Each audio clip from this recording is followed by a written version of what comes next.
Today, Janet and John are going to the shops. It's raining this morning, so John puts on a silver and blue waterproof poncho with white tassels and bright yellow cowboy boots with gold stars on them. When they go to the shops, John says, "Please, can I go to the soft play area?" Janet says, "No," and pulls John's reins. see, That's a sore thing. See John lay on the ground and hold his breath. After Janet has dried John's tears, they go to the supermarket, and John says, "Can I go and read the comics, please?" And Janet says, "Yes, but no top-shelf books." Do you like books about shelves? John does.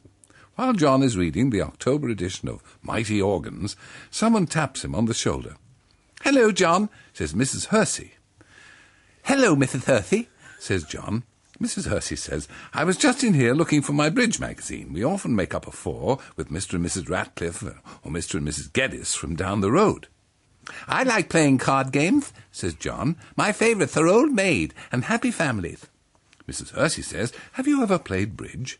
"No," says John. "Mostly I watch television in my shed in the evenings or play on my organ."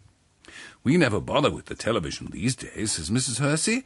"Mr. Hersey prefers to switch it off. Why don't you and your wife come over and we'll teach you how to play? We can sit, Mr. Hersey with Janet, and I can sit with you while you learn." Kind Mrs. Hersey explains to John all about how to play bridge. "Thank you, Mrs. Hersey," says John. Soon Janet comes back with the shopping in a big trolley.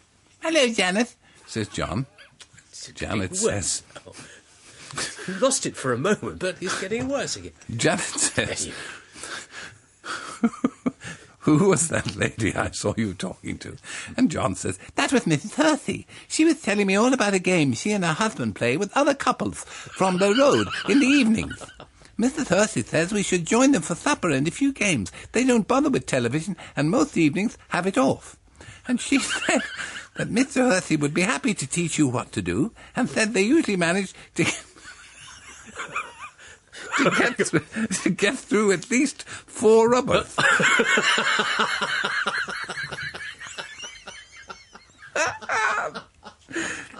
Do you know how to ruin a perfectly good umbrella?